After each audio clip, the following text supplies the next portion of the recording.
नमस्कार मित्रों, मैं धर्मेंद्र एक शाम देश के नाम के 36वें एपिसोड में मोइंजी से अहमदाबाद एवं एक शाम देश के नाम ग्रुप की ओर से आपका स्वागत अभिनंदन करता हूं। आज हमारे साथ अंतर्राष्ट्रीय ख्याति प्राप्त रक्त एवं कैंसर विशेषज्ञ डॉक्टर अनिल सिंघवी जी हैं। आपको 30 वर्षों से ज्यादा का अनुभव प्राप्त है।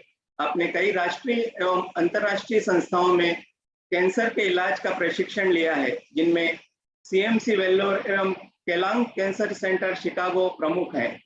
आपको यूआईसीसी जेनेवा से फेलोशिप भी दी गई है, जिसके तहत इन्हें slain catering cancer institute New York में अध्ययन के लिए चुना गया था। डॉक्टर सिंघवी एक अच्छे वक्ता हैं एवं उन्हें देश विदेश के कई संगठनों ने व्याख्यान के लिए आमंत्रित किया है। आपको प्राणिक हीलिंग में भी महारत हासिल है। डॉक्टर अनिल, आपका स्वागत अभिवादन है। साथ ही हमारे साथ आज कार्यक्रम की मध्यस्थता के लिए डॉक्टर संगीता पलसानिया जी मौजूद हैं। आप उज्जैन की जानी मानी गायनोकोलॉजिस्ट हैं। मैडम, आपका भी इस कार्यक्रम में स्वागत है। आइए हम डॉक्टर अनिल जी को आमंत्रित करते हैं आज के व्याख्यान के लिए। डॉक्टर अनिल, आपका स्वागत है। नमस्कार धर्मेंद्र जी, और मैं आप लोग का बहुत आभारी हूँ कि आपने फिर मुझे मौका दिया है अपने एक्सपीरियंसेस और हमारी रिसर्च को शेयर करने का। आज जो हमने विषय चुना है वो है म्यूकोर, जो ब्लैक फंगस है, तो उसके बारे में अपन बात करेंगे। शेयर करें स्क्रीन, एक मिनट, स्लाइड शो। हाँ, मेरी स्क्रीन दिख रही है आपको? धर्मेंद्र जी, स्क्रीन दिख रही है? Good. Yes yes yes, thank you. तो आज का विषय इम्पॉर्टेंट इसलिए है क्योंकि जो मेन प्रॉब्लम कोविड की थी, जो सब लोग फेस कर रहे थे, वो अब कम हो रही है। और वो जब कम हो रही है तो सब लोग ने बड़ी एक राहत की सांस लेने की कोशिश करी कि ये चीज चलो बला टल रही है। लेकिन वो बला टलते टलते ये दूसरी बला जो सामने आ रही है, इसके बारे में बहुत चिंतित होने की जरूरत है। आज ही मेरी एक वरिष्ठ डॉक्टर से बात हो रही थी इंदौर में, और उन्होंने कहा था कि मेडिकल कॉलेज में बहुत सारे मरीज भर्ती हैं, 300 से ऊपर मरीज भर्ती हैं इस ब्लैक फंगस के। तो ये ब्लैक फंगस है क्या, ये म्यूकोर है क्या, तो इसके बारे में अपन समझते हैं। और सबसे पहले हम ये जानना चाहेंगे कि तरह तरह के कीटाणु हमें रोज अटैक करते हैं, हमारे अंदर घुसने की कोशिश करते हैं और हमारे अंदर तरह तरह की बीमारियां पैदा करने की कोशिश करते हैं। लेकिन जैसा आप जानते हैं, आप रोज बीमार नहीं पड़ते, आपको रोज बुखार नहीं आता, और आपको रोज रोज ऑपरेशन नहीं कराना पड़ता।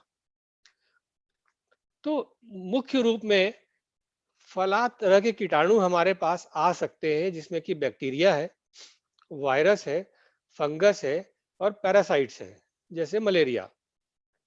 ये काबिले गौर है कि सारे कीटाणु अपने आप में विभिन्न तरह के अलग होते हैं, उनका अटैक करने का तरीका अलग होता है, और हमें उनको कंट्रोल करने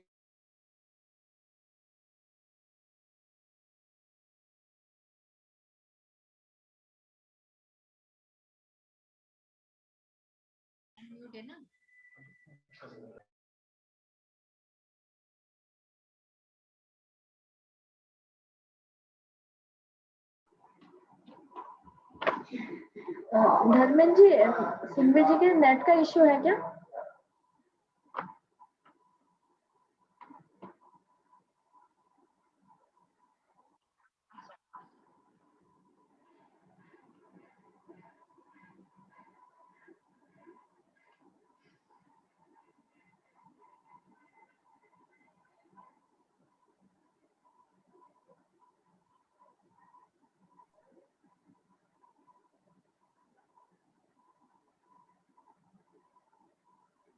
डॉक्टर संगीता, आप कंटिन्यू कर सकती हैं जब तक डॉक्टर सिंघवी का नेट नहीं आता है।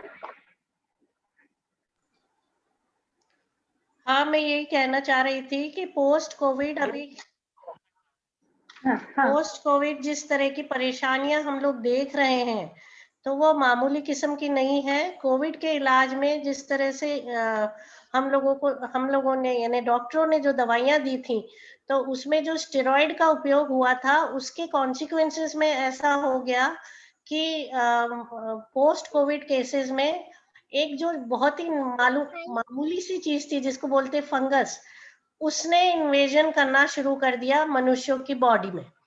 तो कहीं ना कहीं हम लोगों को ये समझ में आ रहा है कि इतनी बड़े बीमारी जो कि कोविड थी, जिससे मनुष्य बाहर निकल आया, मतलब इंसान बाहर निकल आया, उसकी जान बच गई, पर एक मामूली सी फंगस जो बोलते हैं, जो कि डे टू डे लाइफ में भी हम लोगों को देखने में आती है। जैसे कि हम लोग कोई चीजें घरों में बनाते हैं और उसको अगर बाहर छोड़ देते हैं तो हमने देखा होगा कि ह्यूमिडिटी और टेम्परेचर से उसमें वो फंगस ग्रो कर जाती है। तो उस तरह का इफेक्ट जो रहता है वो मतलब नॉन लिविंग चीजों में जनरली ज्यादा देखा गया है। पर हमारे केसेस में पोस्ट कोविड, क्योंकि कोविड केसेस में स्टेरॉइड हम लोगों ने काफी सारी मात्रा में दिया, तो बॉडी रेजिस्टेंस जो मनुष्य का था वो निकल गया। तो जिस चीज को हमारे पास संक्रमण नहीं करना था, उसने भी संक्रमण करना शुरू कर दिया। और उसके संक्रमण से ये परेशानी हुई कि कहीं कहीं तो बहुत ज्यादा बीमारी के कारण मनुष्य परेशान हो गए, या किसी किसी की जान भी चली गई है। तो आज डॉक्टर अनिल संघवी इस चीज की जो हमको मार्गदर्शन देने वाले हैं, कहीं ना कहीं जैसा वो बता रहे हैं कि 300-300 केसेस, क्योंकि अभी विगत 2-2.5 माह में 600-600 800-800 कोविड केसेस हुए थे। तो अब ये सब रिकवर हुए हैं, और इनकी रिकवरी के बाद जो जो इन लोगों का उपचार दिया गया था, उस उपचार में कहीं ना कहीं स्टेरॉइड आवश्यक रूप से किसी किसी में दिया गया था और किसी किसी में नहीं दिया गया था। पर करीब करीब सब केसेस में स्टेरॉइड का उपयोग किया गया था। और ऐसा देखा गया है कि जहां जहां यानी पोस्ट कोविड में कोविड इन्फेक्शन में स्टेरॉइड दिया गया, तो उसके बाद बॉडी की फाइटिंग कैपेसिटी खत्म हो गई। और क्योंकि फाइटिंग कैपेसिटी खत्म हो गई, तो ये मामूली सी चीज जो कि फंगस है, जो कि नॉन लिविंग चीज में जिसे ग्रो होना है, उसने मनुष्य में ग्रो करना शुरू कर दिया। जैसा कि आप लोगों का आज का टाइटल ही है कि चूहा नरभक्षी हो गया। तो इस तरह से मॉर्बिडिटी इतनी बढ़ गई है कि आंखों की, ये कान, नाक कान गले की, और बहुत सारे दिमाग तक में फंगस जा रही है, और कुछ कुछ तो रिपोर्टिंग है ना इंटेस्टाइन्स में भी हुई है।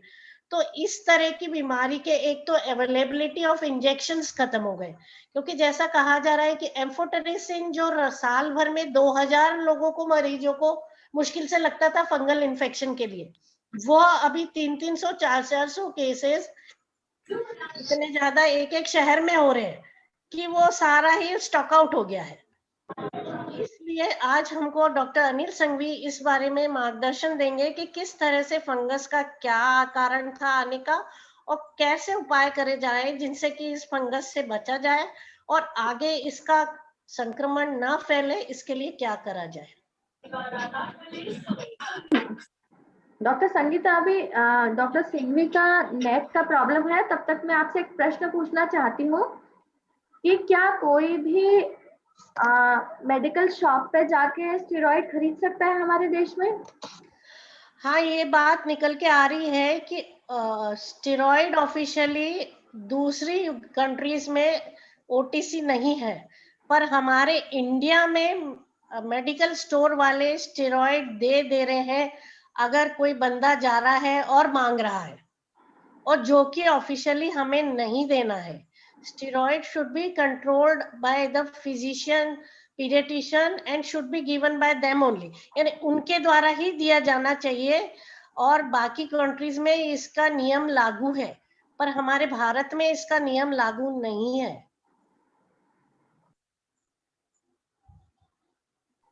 क्या आपको लगता है कि हमारे देश में सिर्फ जो एमडी पोस्ट ग्रेजुएट्स हैं उन्हीं को सिर्फ स्टेरॉइड्स देने का अधिकार होना चाहिए?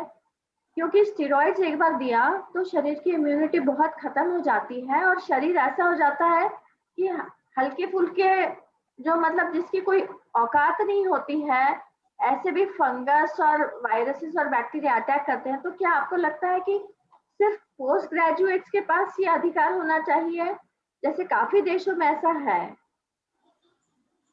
आपको लगता है ऐसा होना चाहिए? हम लोगों को ये समझना चाहिए कि वैसे तो अधिकार पोस्ट ग्रेजुएट्स और ग्रेजुएट्स को होना चाहिए स्टेरॉइड देने का, पर टिल अ लिमिटेड टाइम, मैंने कम से कम स्टेरॉइड का उपयोग करना है। किस तरह से हम लोग अगर बाजार से कोई हमें जहर देता है तो खा लेते हैं क्या? नहीं खाते ना, हमको पता है कि ये तो जहर है, तो कहीं ना कहीं मैं इसकी तुलना एक जहर किस्म से ही कर लूंगी, क्योंकि इसके लेने से हमारे शरीर का जिस तरह से मतलब कहना चाहिए खराबी होती है, वो उससे बाहर निकलना बहुत ही मुश्किल पड़ जाता है, और ये और भी बहुत सारे ऑर्गन्स को अफेक्ट कर देती है स्टेरॉइड्स। जी, ऐसा भी देखा गया है कि डॉक्टर ने अगर 3 दिन के लिए स्टेरॉइड लिखा है तो मरीज मेडिकल शॉप से अनलिमिटेड दिन के लिए भी खरीद सकता है। तो इसके ऊपर भी एक नियम लागू होना चाहिए कि मेडिकल स्टोर से, जैसे कुछ एक दवाइयां हैं जिनके लिए प्रिस्क्रिप्शन जरूरी है और उतनी ही दवाइयां दे सकते हैं जितनी लिखी हुई है। क्या आपको लगता है कि स्टेरॉइड्स के लिए भी ये नियम लागू होना चाहिए? हाँ, अगर हम लोग ये सब मिलके आह्वान करें तो ऐसा होना चाहिए, क्योंकि ये देखने में आया है विगत इन दिनों कि जैसे स्टेरॉइड किसी को कोविड इन्फेक्शन में 5 दिन लेना था, तो उसने पता चला एक एक महीने तक स्टेरॉइड ले लिया। किसी ने कोई कंट्रोल ही नहीं किया, किसी ने कोई जानकारी नहीं दी, किसी ने उन्हें समझाया नहीं। और क्योंकि स्टेरॉइड इज अ ड्रग, मतलब उससे अपने को अंदर से वेलबींग लगता है दूसरे तरीके से। बॉडी का तो खराबी होती है, पर वेलबींग इफेक्ट आता है बॉडी में। तो सामने वाले को ये समझ ही नहीं आता है कि मैं ठीक हुआ हूँ, कि मेरी बॉडी खराब हुई है, कि मुझे अच्छा क्यों लग रहा है। और खुद तो खाता ही है, दूसरों को भी और बता देता है कि ये वाली दवाई लेना चाहिए, इससे अच्छा लगने लग जाता है। बिल्कुल सही। जैसे आपने कहा कि व्हाट्सएप पे सारे प्रिस्क्रिप्शंस पूरे देश में पेशेंट्स एक दूसरे को दे रहे हैं, और उसमें प्रेडमेट करके स्टेरॉइड भी है।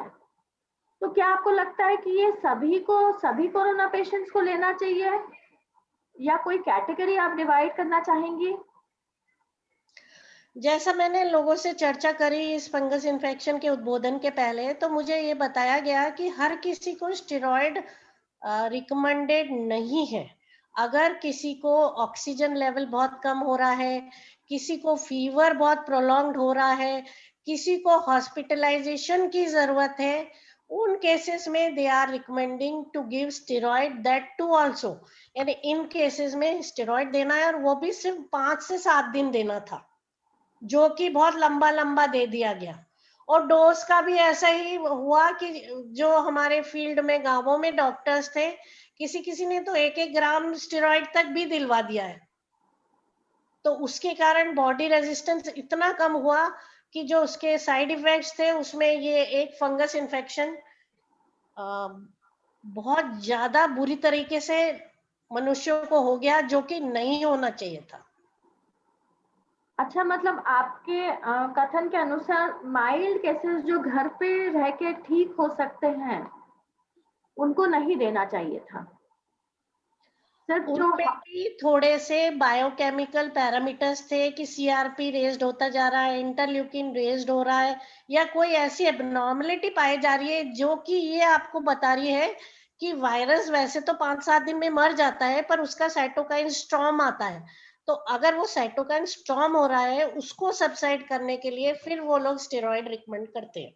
अच्छा, तो अभी डॉक्टर संगीता, डॉक्टर अनिल, अभी उनका नेट ओके हो गया है, तो doctor Anil please take over, share your slides.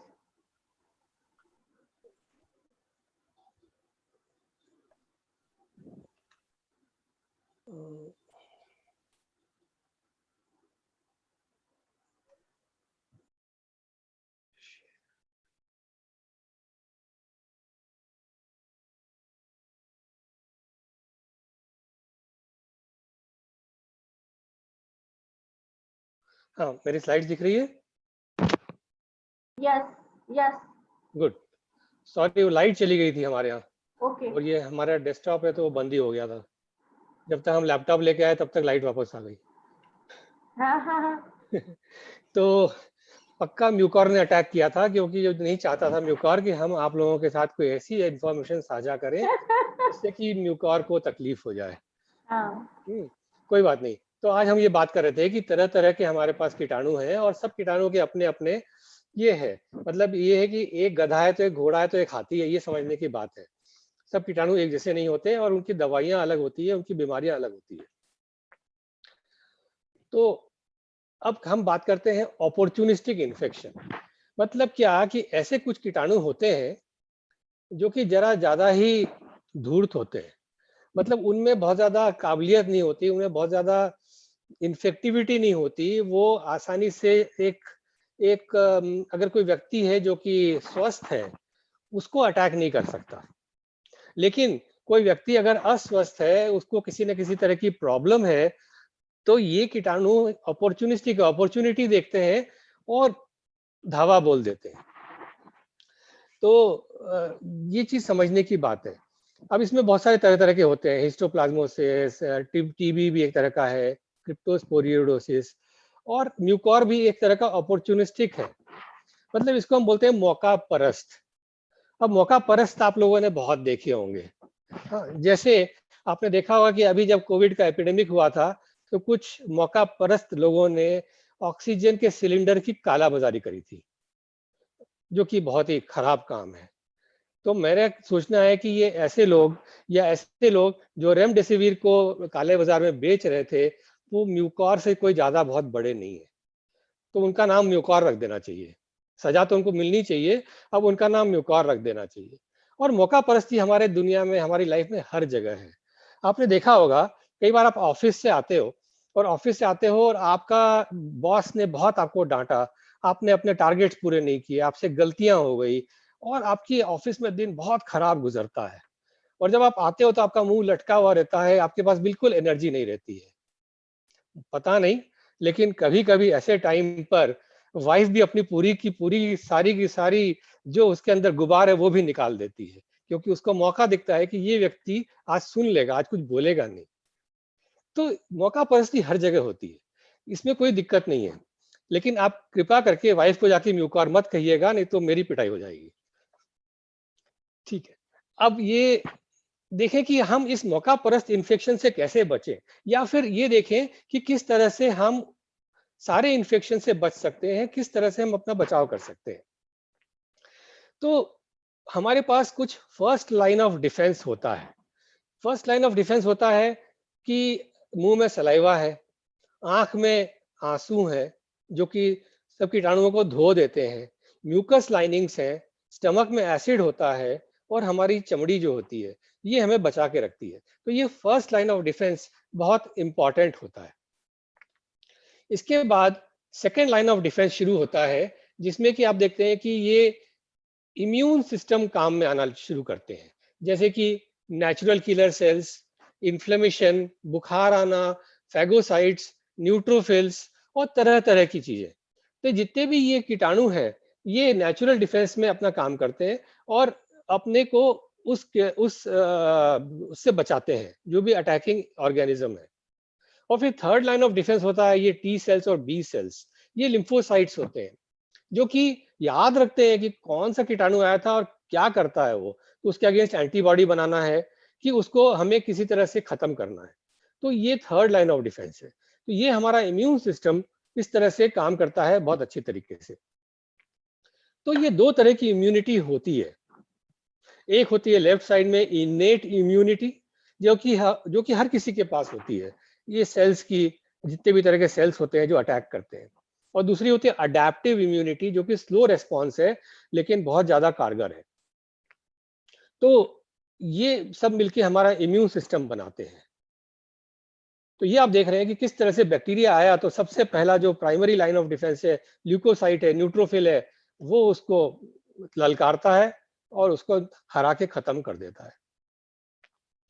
तो ये समझने की बात है। अब इसको एक तरफ रखते हैं। तो ये जो पूरा इम्यून सिस्टम है ये एक बहुत ही एक इंट्रिकेट सिस्टम होता है जो एक दूसरे पे डिपेंड होता है।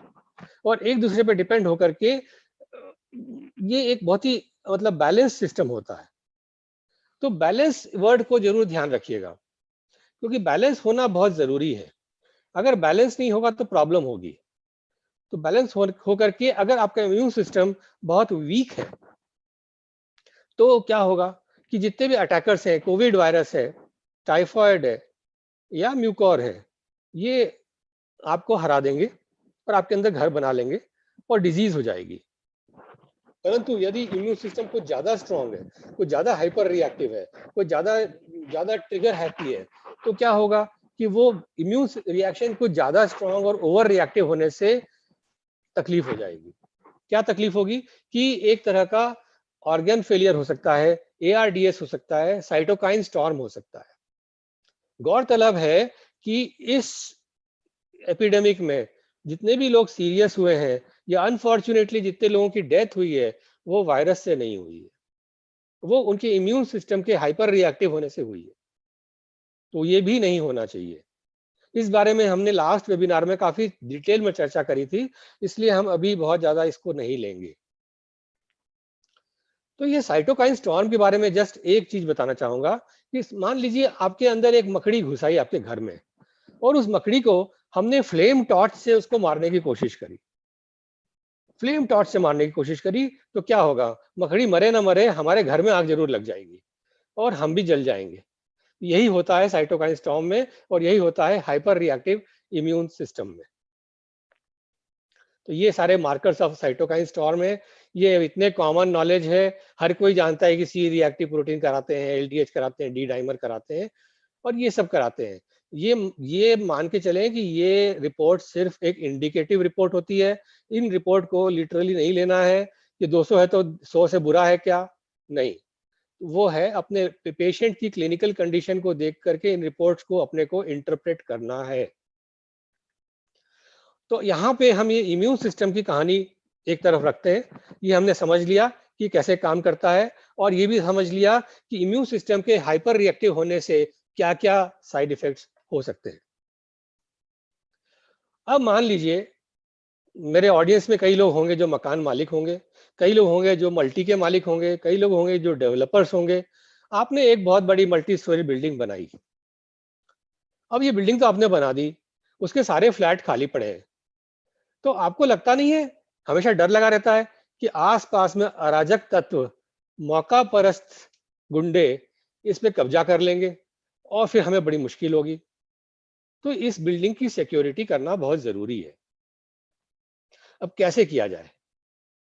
तो जो भी इंटेलिजेंट लोग हैं, जो इंटेलिजेंट बिल्डर है, वो ये जानता है इजीएस्ट सिक्योरिटी ये है कि हमारे दोस्तों को, हमारे हितैषियों को किराए पे फ्लैट दे दो, तो फिर उस फ्लैट में कोई दूसरा अराजक तत्व घुस ही नहीं पाएगा।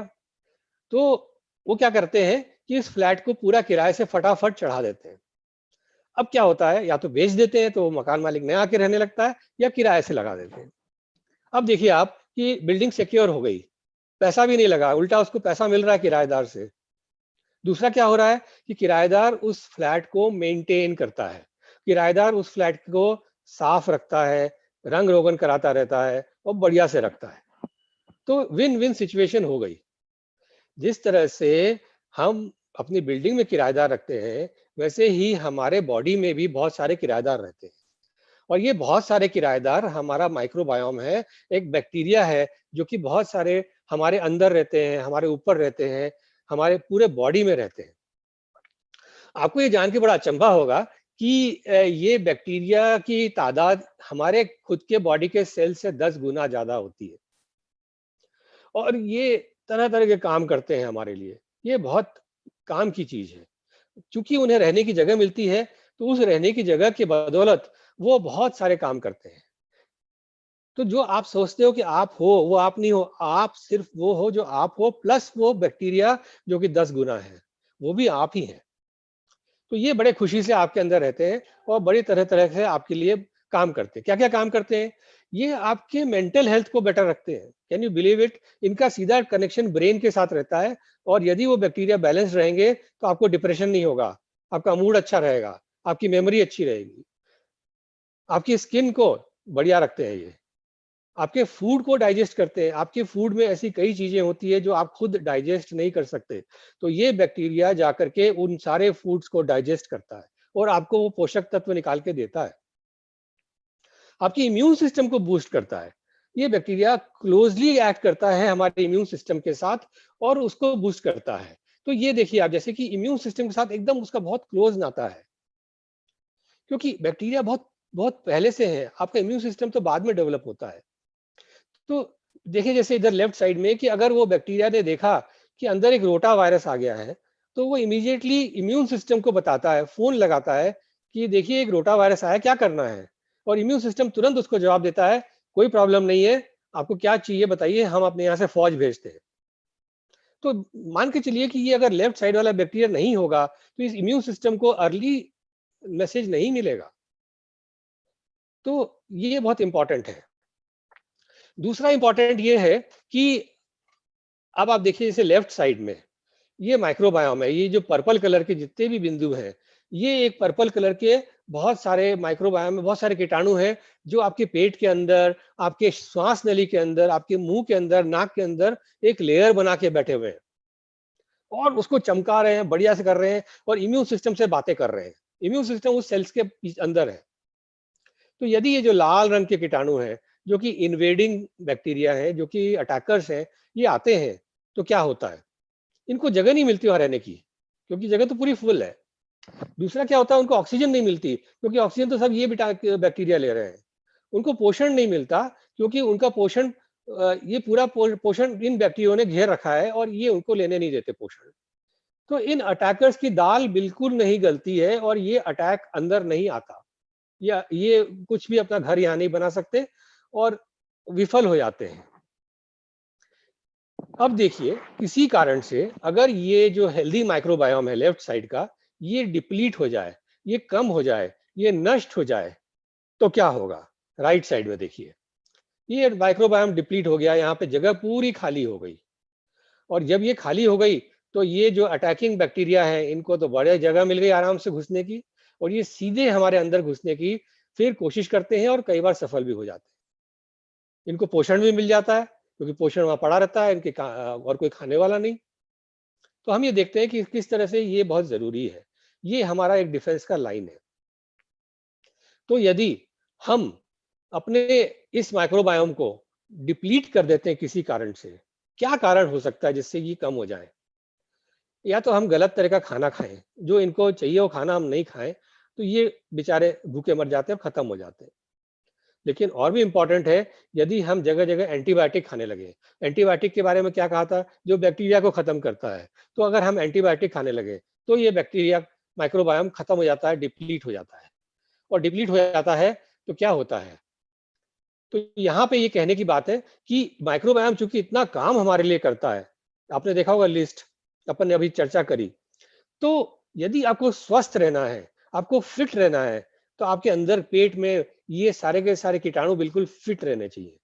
अगर ये फिट नहीं रहेंगे तो आप भी फिट नहीं रह सकते। तो एक्चुअल जो है कुंजी आपके हेल्थ की यहाँ पर है। तो ठीक है, अब ये हमारा फ्लैट था, यहाँ हमने माइक्रोबायोम को रखा। अब देखें कि सेकेंड लेयर ऑफ डिफेंस क्या है, ये हमारा इम्यून सिस्टम है। ठीक है, ये सर्कल ऑफ इम्यून सिस्टम है जिसके बारे में हमने सबसे पहले बात करी। न्यूट्रोफिल्स है, first layer, second layer, third layer की इम्यून सिस्टम है हमारा, ये है। और फिर तीसरा लेयर एक बनता है इस पुलिस की गश्त का।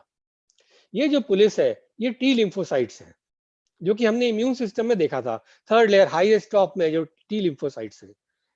तो इस तरह से हम तीन तरह के एक डिफेंसिव सिस्टम से अपने आप को बचा के रखते हैं। सबसे पहले हमारे अंदर रहने वाले कीटाणु जो हमारे किराएदार हैं, दूसरा हमारा इम्यून सिस्टम जो हमें बचा के रखता है, और तीसरा आसपास के पुलिस की गश्त यानी कि टी लिम्फोसाइट्स, जो कि याद रखते हैं कि कौन क्रिमिनल है और कौन फ्रेंडली है। जब ये ऐसा रहता है तो कोई भी म्यूकॉर या कोई भी मौका परस्त कीटाणु हमारे अंदर कहीं से कहीं तक नहीं घुस सकता। देखिए ये मान के चलिए कि आज ये म्यूकॉर आपके चारों तरफ है। आज सुषमा ही मेरे को बता रही थी कि आपके ब्रेड के कीटाणु, ब्रेड के उसमें म्यूकॉर बैठा है, आपके कूलर में म्यूकॉर बैठा है, सब जगह म्यूकॉर बैठा है, पर उसको कोई, हमें कोई डेंजर नहीं है उससे, बिकॉज ऑफ दिस सिस्टम। अब ये सिस्टम जब गड़बड़ होता है तो देखिए क्या होता है। ये आइडियल सिस्टम है जहां की हमारा जो माइक्रोबायोम है हमारे इम्यून सिस्टम को ट्रेन कर रहा है, बता रहा है कि देखो किस तरह के कीटाणु आएंगे, उनको कैसे मारना है, क्या करना है।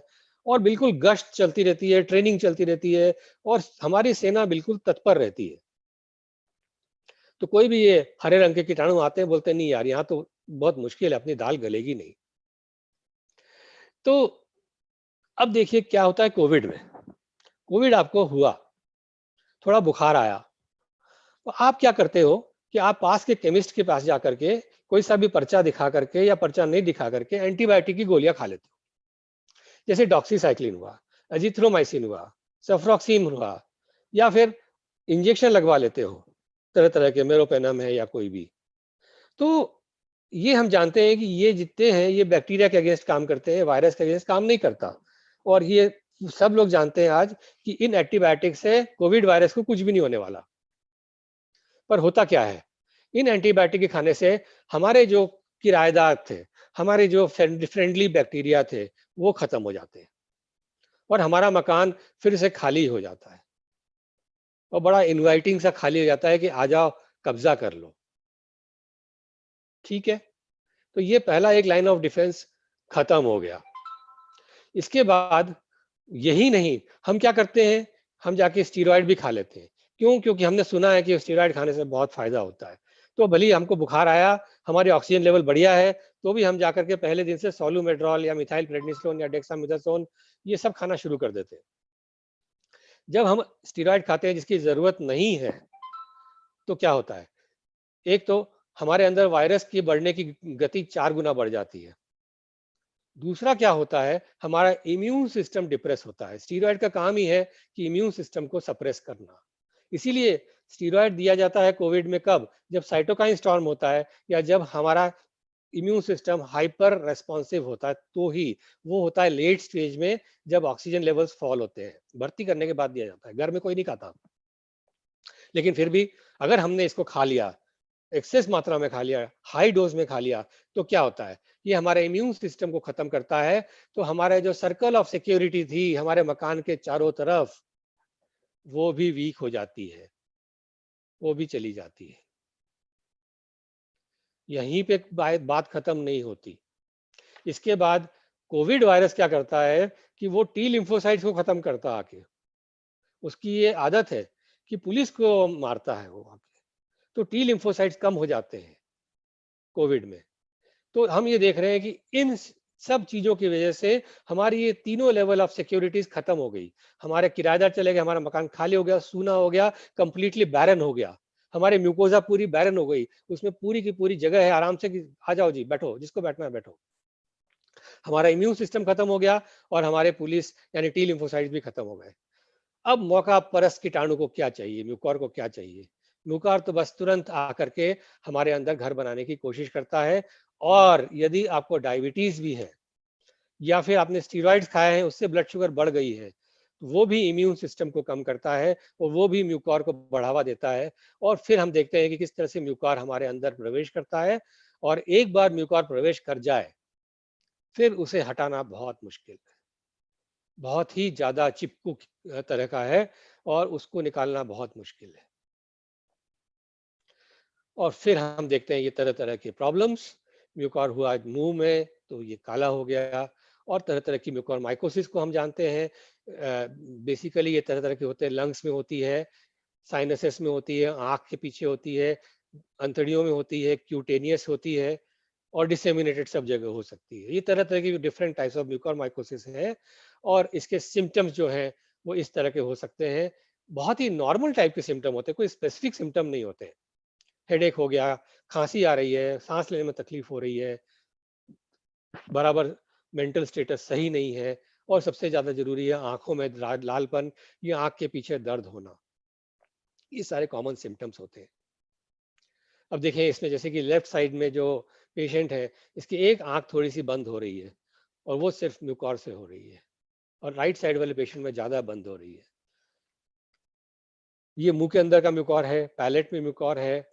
अपन देखते हैं कि ऊपर जो तलवे में है वहां पे तरह तरह का अफ्लिक्शन होता है, वो म्यूकोर जहाँ जाता है वहाँ की ब्लड सप्लाई को बंद कर देता है, वहाँ इन्फार्क्ट करता है, तो वहाँ की न सिर्फ ग्लूकोजा खराब हो जाती है, अंदर की बोन भी गल जाती है और बोन गोल गल के टूट टूट के निकल भी जाती है कई बार।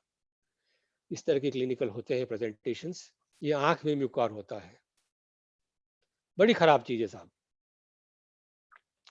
ये इंदौर में एक स्टडी हुई बहुत हाल में, जबकि 200 आपने अखबारों में पढ़ा भी होगा, 210 मरीजों के उन्होंने स्टडी करी कि इनको म्यूकोर क्यों हुआ।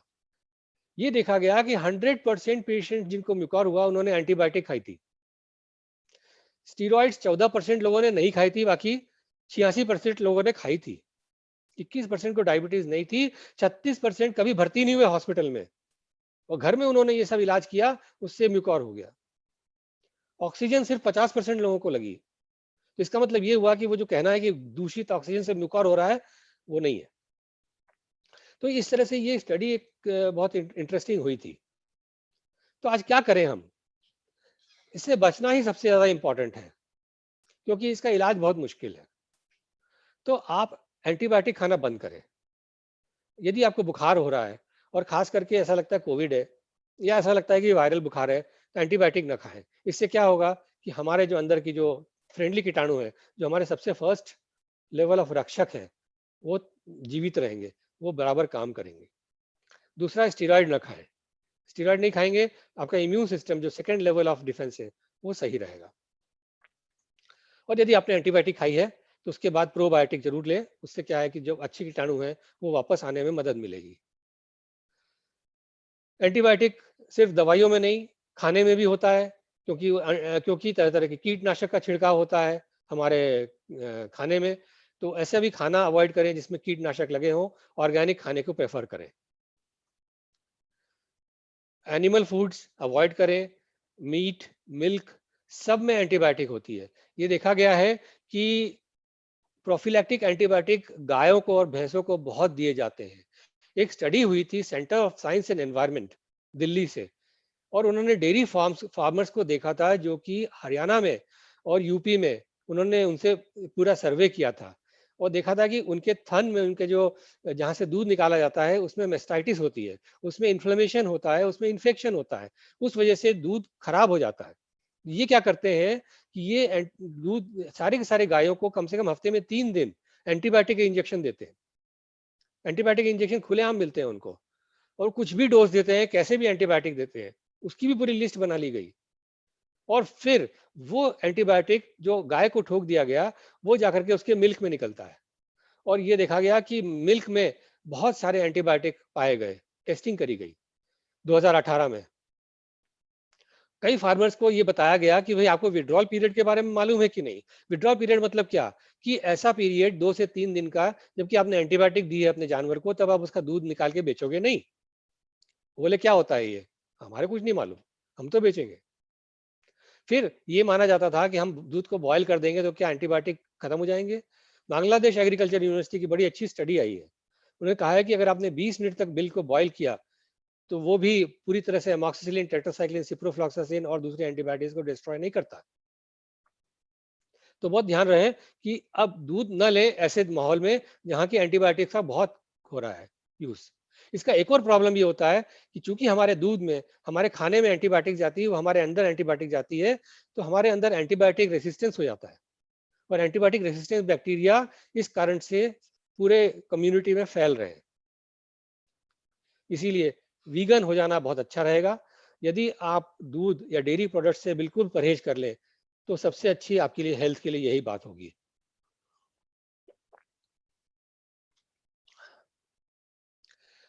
तो क्योंकि अपना जो माइक्रोबायोम है, ये मान के चलिए ये की है। ये देखा गया कि कोविड के पेशेंट्स में बहुत सारी स्टडीज हुई कि जिनके कोविड पेशेंट्स में जिनका माइक्रोबायोम सही था, उनको कोविड से परेशानी हुई ही नहीं। इस बारे में मैं कुछ और आपको बड़ी चौंका देने वाली अभी बातें बताऊंगा, जरा ध्यान से सुनिएगा। तो ये बात तय हो गई इतनी सारी स्टडीज में कि ये जो माइक्रोबायोम है हमारे अंदर, ये इंपॉर्टेंट है, इसकी मात्रा इंपॉर्टेंट है, और इसका डाइवर्सिटी इंपॉर्टेंट है। डाइवर्सिटी से मतलब कि सब तरह के बैक्टीरिया होने चाहिए, जो प्रो इन्फ्लेमेटरी है, जो एंटी इन्फ्लेमेटरी है, सब तरह के बैक्टीरिया बैलेंस में होने चाहिए। डाइवर्सिटी बहुत इंपॉर्टेंट है। तो डाइवर्सिटी बहुत इंपॉर्टेंट, इसके ऊपर स्टडी करी गई। तो बुर्किना फासो का आपने नाम सुना होगा। बुर्किना फासो जो है ये अफ्रीका में एक जगह है जो कि बहुत ही बैकवर्ड काइंड ऑफ नेशन है। आप देख रहे हैं लेफ्ट साइड में ग्रीन कलर का जो एक बना हुआ है, ये देखेंगे कि ये इस तरह से अभी रह रहे हैं जैसे हमारे यहाँ शायद बस्तर में आदिवासी रहते होंगे। तो बुर्किना फासो के उन्होंने बच्चों को स्टडी किया। क्या स्टडी किया? उन्होंने उनके माइक्रोबायोम को स्टडी किया कि इनके गट में क्या बैक्टीरिया है, और उसके साथ में उन्होंने वेस्टर्न नेशंस के जैसे इटली में उसी एज ग्रुप के बच्चों को स्टडी किया। ये स्टडीज को जब उन्होंने कंपेयर किया तो उन्होंने देखा कि बुर्किना फासो के बच्चों में राइट साइड में डाइवर्सिटी ज्यादा है। माइक्रोबायोम में तरह तरह के बैक्टीरिया हैं जो कि फ्लोरेंस और इटली के बच्चों में नहीं है। जो अच्छे बैक्टीरिया हैं वो नहीं है। अब ये बैक्टीरियोडाइटिस और फर्मिक्यूटिस दो तरह के बैक्टीरिया होते हैं। तो बैक्टीरियोडाइटिस जो होते हैं वो बड़े अच्छे होते हैं क्योंकि वो आपकी इम्यून सिस्टम को बड़े तरीके से चलाते हैं, इम्यून सिस्टम को हाइपर एक्टिव होने से रोकते हैं। और फर्मिक्यूटिस जो होते हैं वो इम्यून सिस्टम को गोली चलाने के लिए कहते हैं, मारो पीटो।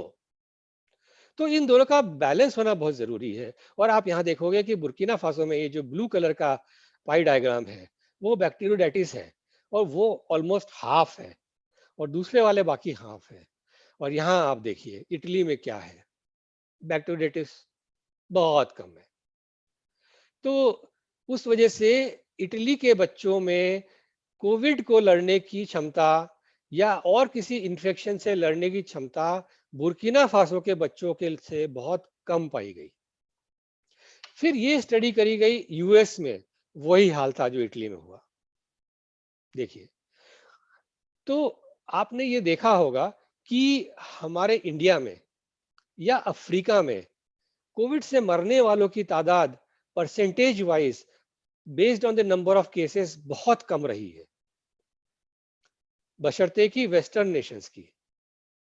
दूसरा, आपने ये भी देखा होगा कि इंडिया में जो लोग सीरियस हुए हैं, जिनकी डेथ्स हुई है, वो मिडिल क्लास और अपर मिडिल क्लास के लोग ज्यादा हैं। आपने देखा होगा कि लोअर सोशियो इकोनॉमिक स्टेटस के लोग बहुत कम है जो कि आईसीयू में भर्ती हुए या सीरियस हुए या उनको भर्ती करना पड़ा। आप मेरे को बताइए, आपके यहाँ से कोई भी जो काम करने वाली बाई आती है, किसी को सीरियस कोविड हुआ क्या? नो जो आपके यहाँ लेबर काम करने आती है, बिल्डर लोग, आप बताइए उनको किसी No. को सीरियस कोविड हुआ क्या? नो नहीं हुआ, नहीं हुआ। बिकॉज ऑफ दिस फैक्टर कि उनके अंदर जो है, उनका अंदर जो जो बैक्टीरिया है, जो उनके अंदर माइक्रोबायोम है, वो मोर डाइवर्स है, मोर बैलेंस्ड है, और वो उनको सब तरह की बीमारियों से बचाता है। और उन्होंने ऑब्वियसली वो जो हमने जो पुड़ियाएं खाई है एंटीबायोटिक और स्टीरॉयड, और वो हमने जो गलतियां उसके बाद करी है उसको तो हम गिन भी नहीं रहे। तो ये समझने की बातें हैं। एक स्टडी और हुई थी, चलते चलते मैं आपको बताऊं। चाइना में जो गट बैक्टीरिया है और इंडिया के लोगों के गट बैक्टीरिया का डायरेक्ट कंपैरिजन हुआ था स्टडी। अगर आप नेट पे देखेंगे वो वाली स्टडी भी मिलती है। और उन्होंने ये देखा कि इंडिया के लोगों में माइक्रोबायोम की डाइवर्सिटी बहुत अच्छी है चाइना के लोगों से। ऐसा क्यों?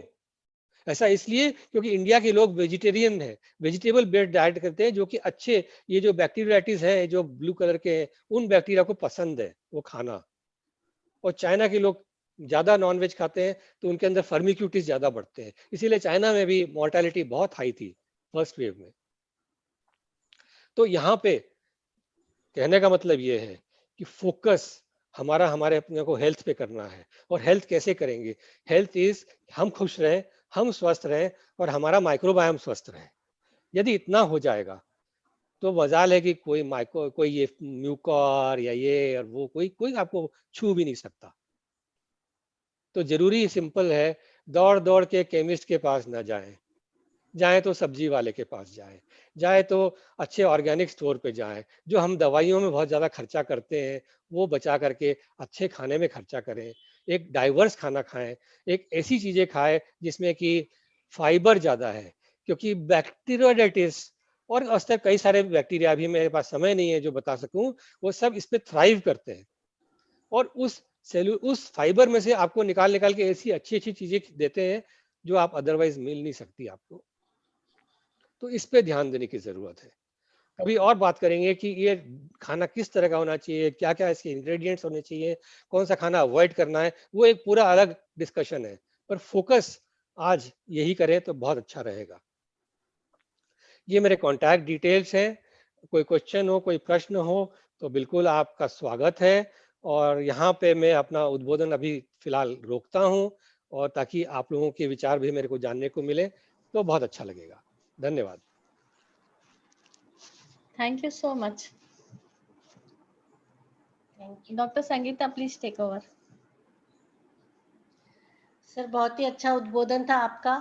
पर यहाँ मैं मतलब सब लोगों की तरफ से आपसे ये पूछना चाहूंगी कि जिनको फंगस इन्फेक्शन मिल रहा है उनके सीबीसी चेंजेस क्या मिले हैं? मतलब अपन जैसे कन्वे करें कि भाई ऐसा भी होता है तो ऐसा मिलेगा समथिंग, या नहीं, एक्चुअली में देखिए ये है कि लिम्फोपीनिया यानी लिम्फोसाइट्स कम हो जाना तो कोविड में देखा गया है। हाँ और ये एक पैथोजेनेसिस बोलते हैं जिस कारण से फंगल इन्फेक्शन, तरह तरह के एस्परजिलस है, म्यूकोर है, ये सब हो सकते हैं। ट्यूबरकुलोसिस भी हो सकती है। तो ये जरूर है, पर अनफॉर्चुनेटली क्या हुआ है कि हमारे पास इतना क्लिनिकल मटेरियल है, इतने पेशेंट्स हैं, लेकिन स्टडीज नहीं हो रही है जो होना चाहिए। एटलीस्ट उसका कोई अभी तक रिजल्ट्स नहीं आ रहे हैं, कि किसी ने कोशिश भी नहीं करी देखने की कि इनके ब्लड काउंट्स कैसे आ रहे हैं जिनको फंगस हो रहा है, और जिनको नहीं हो रहा है उनके ब्लड काउंट्स कैसे आ रहे हैं। ये आपका प्रश्न बहुत इंपॉर्टेंट है, लेकिन मुझे लगता है इसमें स्टडीज की जरूरत है।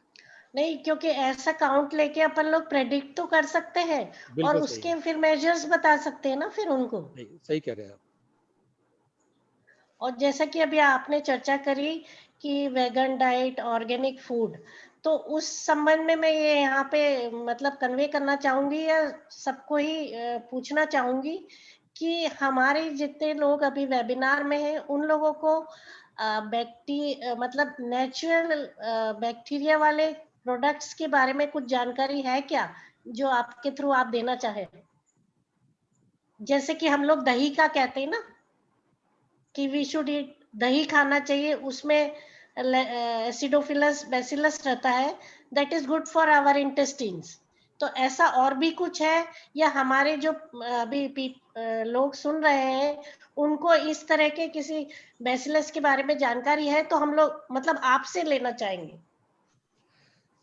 ठीक बात है, मैं जरूर आग्रह करूंगा कि इसके बारे में लोग अपने अपने एक्सपीरियंसेस को शेयर करें। यहाँ मैं थोड़ी चीज क्लैरिफाई करना चाहूँगा कि जो दही है या कोई फर्मेंटेड फूड है वो अच्छा है, लेकिन अगर हम ये सोचें कि उसको खाने से हमारा काम हो जाएगा, कि हम सुबह पिज्ज़ा खा लें और दोपहर को दही खा लें, तो क्या ये हो जाएगा? ये नहीं होगा। हम ब्रेड खा लें और केक खा लें और फिर दही खा लें तो क्या हम ठीक हो जाएंगे? नहीं हो दही, क्योंकि क्या होता है हमारे अंदर जो बैक्टीरिया होते हैं उनको सही खाना चाहिए। हमें बैक्टीरिया नहीं खाने हैं, हमें उनके लिए खाना खाना है जो उनको जाके फीड करे और उनको ग्रो होने के लिए प्रेरित करे। तो हमें वैसा खाना खाना है जो हमारे अंदर की जो गुड बैक्टीरिया जो हमें खुश रखते हैं, जो हमें सेहतमंद रखते हैं, उनके लिए बढ़िया हो। बाकी फिर कुछ भी नहीं करने की जरूरत है।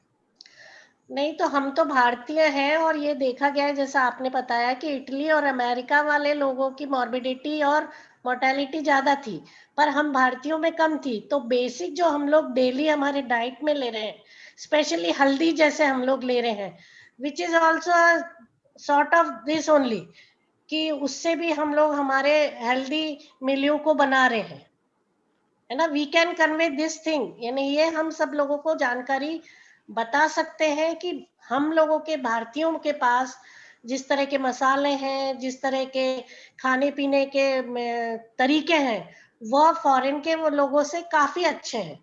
और अगर हम लोग हमारे डाइट में 5 कलरफुल चीजें डेली खाते हैं तो दे से कि आपने सब कुछ कवर कर लिया है। उसमें दे आर सेइंग कि व्हाइट चीज को अवॉइड करिए। एम आई राइट सर? आपसे पूछना चाहेंगे। अब ये वाइट का तो मैं नहीं कह सकता, उसका मेरे को इतना आइडिया नहीं है, पर हाँ मैं 5 ये, व्हाइट वो लोग कहते हैं कि जैसे ज्यादा हाँ वो शक्कर, वाइट ज्यादा मतलब आपका नमक। कहना है कि हाँ वाइट मतलब प्रोसेस्ड होता है, वाइट मतलब हाँ, पॉलिश्ड होता है। और ये सही है कि मैदा। आपको जितना रॉ फूड अपना ले पाए उतना अच्छा रहता है, वो बिल्कुल सही है। कोई और कुछ पूछना चाहे क्वेश्चंस? हाँ, मेरी ये गुजारिश है कि जिसको भी पूछना है वो अनम्यूट करके डायरेक्ट पूछें, हम लोग कोई इनवाइट नहीं कर रहे हैं, आराम से। अब सब बड़ा इनफॉर्मल एटमॉस्फेयर है। हाँ, बिल्कुल, बस जो भी। मैं thank you doctor Singhvi, thank you doctor Sangeeta.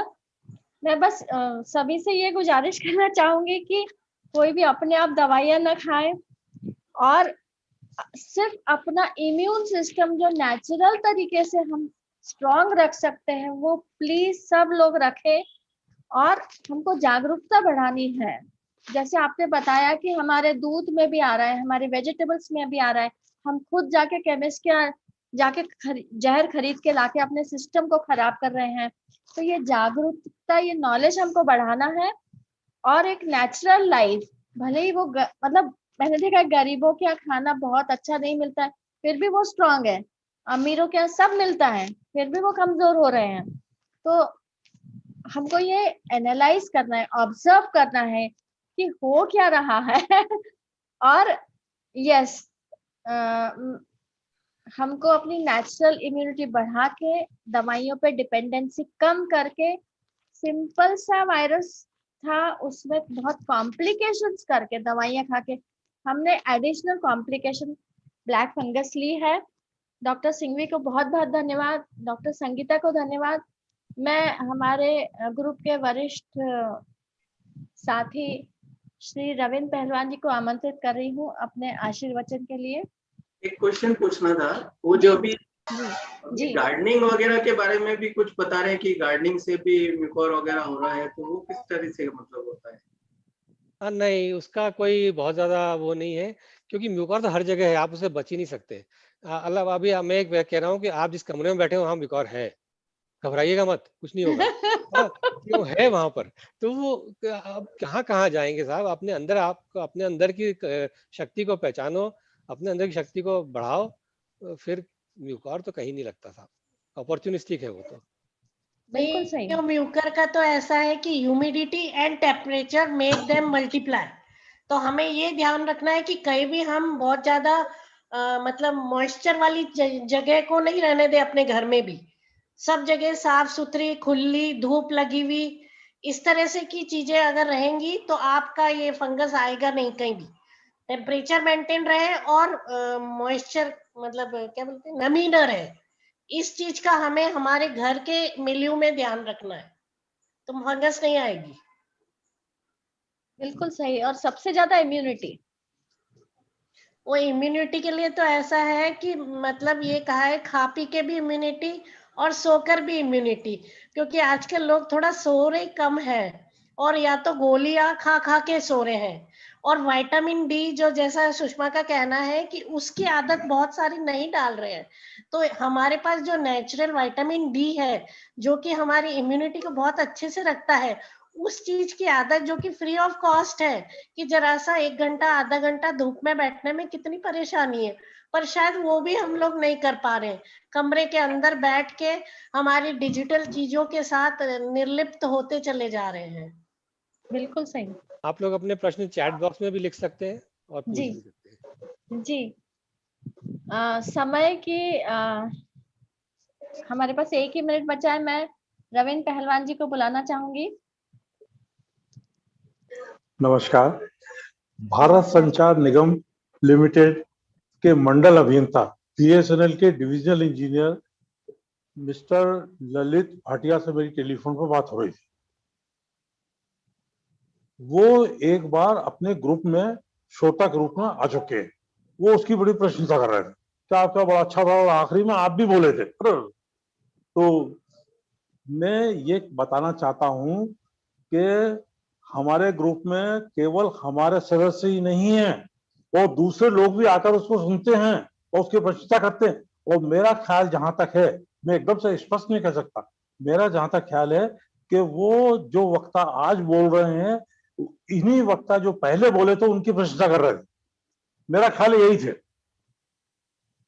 हम ये बताना चाहते हैं, ये कहना चाह रहा हूं कि हमारे पास बहुत क्वालिटी की चीज है और हम क्वालिटी की चीज लोगों को सर्व करते हैं, बहुत पौष्टिक आहार देते हैं। जो देखिए, जैसा खाने पीने की बता रहा है, तो दिमाग में भी अच्छी चीजें जाना चाहिए, जिससे कि हम स्वस्थ रहें, हमारा मस्तिष्क अच्छा रहे। आज हम अपने आप को बड़ा एनर्जेटिक महसूस कर रहे हैं। आज के वक्ता की मैं बहुत प्रशंसा करता हूँ। ओम शांति। Thank you so much, thank you. मैं सोनी जी को आमंत्रित कर रही हूँ कि सभी का आभार और सार दें। सबको प्रणाम, नमस्कार। मेरी आवाज पहुंच रही है जी? ये डॉक्टर अनिल सिंह का सेकंड जो है हम एपिसोड सुन रहे थे। पहले में भी उन्होंने बहुत जानकारी बहुत इतनी बढ़िया दी थी, जो लोकोपयोगी जानकारी है। लोकोपयोगी से मेरा मतलब ये कि आपकी टर्मिनोलॉजी बड़ी मेडिकल की लोगों को समझ में नहीं आती, हमें भी नहीं आती, लेकिन उससे फाइनली किस तरह वो काम करता है और किस तरह उसे बचा जाना चाहिए, ये आप बहुत अच्छे से समझा रहे हैं, जो बहुत फ्रूटफुल है। मैं समझता हूँ कि आज आपने जो बताया उसमें 3 लाइन ऑफ डिफेंस है, 3 लेयर की आपकी डिफेंस की है। उसमें फर्स्ट लेयर आपने बताया कि स्किन, एक्सपीरियंस है कि सबसे ज्यादा मुकोर जो है वो स्किन पे ही आता है, वहीं पता भी चलता है, बाकी जगह देर से पता चलता है। तो आपका ये कहना है कि डिफेंसिव सिस्टम है। सेकंड डिफेंसिव जो कंपोनेंट है वो नेचुरल डिफेंस है, जो आपने बताया। और तीसरा आपने जो बताया कि इम्यून सिस्टम आपका जो थर्ड है, जिसके भी 2 पार्ट आपने बोला कि एक ल्यूकोसाइड एक्सेट्रा कुछ जो बताया है, और एक एडाप्टिव है जो गुड है, बहुत अच्छा माना जाता है। तो कुल मिला के ये कि इम्यून सिस्टम को ही स्ट्रॉन्ग करें, ऐसा आपका एक मैसेज है जो हम समझ पा रहे हैं। दूसरा है कि जो इम्यून सिस्टम का आपने बैलेंस होना बताया कि ना वो कमजोर हो, ना ऐसा हो कि जो अंधी दौड़ की तरह एक दौड़ने लगे और पता चला कि उसे क्या डिफेंस करना था वो नहीं किया, या उसमें वो बैलेंस अगर टूटता है तो निश्चित रूप से वो जो जिसका आपने हाइपर बताया कि ये हाइपर रिएक्शन नहीं होना चाहिए। तो ये जो लेवल जिसने भी मेंटेन किया, निश्चित रूप से ये कोविड में ही नहीं बाकी अपनी रियल लाइफ में ये बड़ा हेल्पफुल होगा। 3 जो लेयर आपने बताए कि कीटाणु, इम्यून सिस्टम और पुलिसिंग, ये तीनों बड़े प्रैक्टिकल उदाहरण आपने बताए, इसलिए ये सबको याद रहेंगे। मैं ऐसा समझता हूँ कि जो नॉर्मल सिस्टम होता है प्रोटेक्शन का, उस लेवल से आपने बताया है, इसलिए वो सबको अच्छे से समझ में आया होगा, मैं ऐसा समझता हूँ। सबसे ज्यादा मुझे जो लगा सार ये है कि एंटीबायोटिक और स्टेरॉइड से व्यक्ति को बचना चाहिए। अपनी मर्जी से हॉस्पिटल या वहाँ काम कर रहे डॉक्टर या मेडिकल स्टोर पर जाकर अपनी मर्जी से कुछ दवाई न ले, अनलेस अनटिल कोई डॉक्टर समझदार या जो ऑथराइज्ड डॉक्टर्स हैं, अच्छे डॉक्टर्स हैं, उनकी सलाह माने और उस सलाह से ही काम करें, ताकि आपके जो बैलेंस इम्यून सिस्टम को खराब ना करे। कई बार ऐसा लगता है कि एंटीबायोटिक बहुत निश्चित रूप से लिखता ही लिखता है डॉक्टर, पर वो जानता है कि कितना देना चाहिए, कितना नहीं देना चाहिए, और उसके लिए कभी कभी कोई विटामिन या कोई एंजाइम साथ में देता है, ताकि उसका वो इफेक्ट, बैड इफेक्ट ना हो या साइड इफेक्ट ना हो। तो कुल मिला के मैं ये समझता हूँ कि कितनी बढ़िया जानकारी आपने और ये जो पूरा जो सिस्टम जो आपने बताया है, और जो भी आपका एड्रेस है वो सारा रिकॉर्ड हुआ है। ये रिकॉर्ड होने के बाद ये यूट्यूब पे जाएगा, और जो भी यूट्यूब पे देखेंगे, मैं अपनी ऑडियंस से, अपने साथी लोगों से निवेदन करूंगा कि वो अपने और लोगों में इसको और बढ़ाते जाएं, ताकि ये स्प्रेड आउट हो, लोगों, ज्यादा से ज्यादा लोगों तक पहुंचे, और ये उसका आपका ये जो बताया है इसका लाभ सबको और भी मिल सके और खास करके अवेयरनेस जो है ये बढ़ सके। इसके लिए आपको अनिल जी, आपको डॉक्टर साहब बहुत हम धन्यवाद करते हैं। डॉक्टर संगीता ने बहुत अच्छे प्रश्न किए हैं और वो प्रश्न ऐसे हैं जो शायद हमारी तरफ से किए, ऐसा हमको लगने लगा था कि ये हम पूछने वाले थे, पर आपने उसको तरीका से पूछा है और इसके जवाब बहुत अच्छे डॉक्टर साहब ने दिए हैं। और ऐसा मैं समझता हूँ कि जैसे आपने जैसे पूछा कि आप क्या प्रोडक्ट लेना चाहेंगे, क्या ऐसे प्रोडक्ट लेना चाहेंगे जिससे इम्यून सिस्टम बढ़ता जाए, ये कुछ की ऑडियंस को भी अच्छा लगेगा। हमारे धर्मेंद्र जी को हम खास करके विशेष धन्यवाद करना चाहेंगे कि उनके कारण ये सारा प्रोग्राम सब और पहुंचता है, यहाँ तक कि इसके बाद का भी स्प्रेड आउट जो भी करते हैं ये पब्लिक में जाता है वो भी धर्मेंद्र जी ही करते हैं। हमारे डॉक्टर पहलवान जो एड्रेस करते हैं रियली वो उनका अपना ही ख्याल नहीं होता है, पूरी ऑडियंस की तरफ से बोलते हैं। मैं सबको, पूरी ऑडियंस को और आभार मानता हूं कि इस तरह आपने जो दिया है सोसाइटी को, ये सोसाइटी की हेल्थ बढ़ाएगा, ये WHO का थर्ड एजेंडा है। सो बहुत बहुत फिर से धन्यवाद। थैंक यू नमस्कार। Everybody, thank you.